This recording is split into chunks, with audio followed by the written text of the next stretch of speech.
alina ny teny dia hoe tongonareo androany hitako fa tsy rariny zany.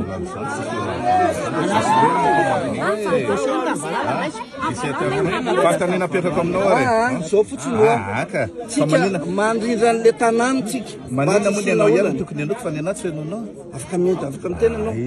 Zao ary fantanina apetraka aminao. Ataoko meko ohatra mena ray volany reo. Inona ny garantie fa iala reo olona reo ka hanala an'le fananana. Efa avise ray volana izy raha misy didim-pitsaranany aminao manamarina fa hoe miala reto olona reto dia misengage misengage raha tena didim-pitsarana marina ny any aminao fa tokony hiala reo. Zay fotsiny ka fa zara menao didim-pitsarana tina tsy maintsy anao recoupement satria fiainan'ny vahoaka ety ilay izy dia tsy maintsy mijery an'izay fa zany tena an'ireo olona reo mialina reo fa anzareo ny tany. Anao engagement ianao fa tsy anao engagement anao zao fa zay ny izy raha misy didim-pitsarana didim-pitsarana marina dia manao engagement manampy anareo amin'izay fotoana izay hoe efa nifampiresaka tsika tsy ara-dalàna ny fipetrahanareo eto anzareo ny tany dia andaotsika hifindra toerana. Fa raha ohatra kosinareo hoe alina ny tonga eto dia teninareo hoe arofiny reto androany tsy rariny zany.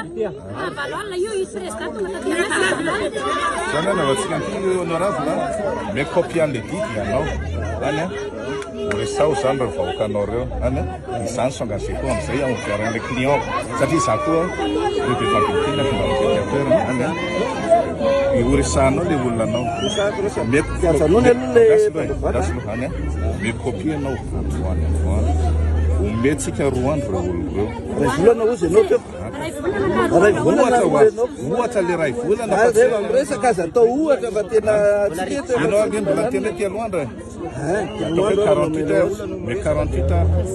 48 tsy am'izay fotoan'izay raha hoe zany andrasanao anao recoupement zay mety zareo zao eto mbola miteny hoe fitorina androany ianao ohatra afaka makao amin'ny fitsarana ka za tsy ahoana tsy prévu ako mihitsy ny androany hoe misy hitanao anaty session parlementaire zay zao androany ny fasinay miaraka amin'ny gouvernemanta tsy tokony ho akaty fa mifahalalako hoe misy olana le vahoaka ty ny mahatonga ana makaty ary androany mahatonga ana iny zay dia efa manomboka manao taratasy zay mandeha any amin'ny fitsarana ny taratasinay amin'izao fa zany fanasana hoe misy didim-pitsarana voaka zany tsy nampahenonanay zany fa nataony reritany.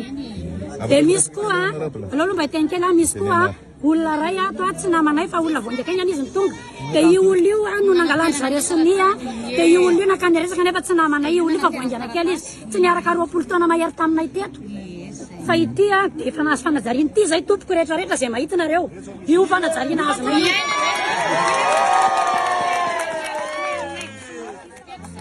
zao ny taratasy fangatahana fanajariana ve ambonina ny didim-pitsarana zay fotsiny sao dia misy navita didim-pitsarana tamin'nyarina kosa sao dia misy zareo nanajary nefa aty misy didim-pitsarana mivoaka zany aloha zavatra fiseho ok anao maître aloha alala tsara fa zavatra misy eto Madagasikara aloha ny olona nafanana tany misy olona mipetraka teo amin'ny toerana io atony taona firy fa misy didim-pitsarana mivoaka.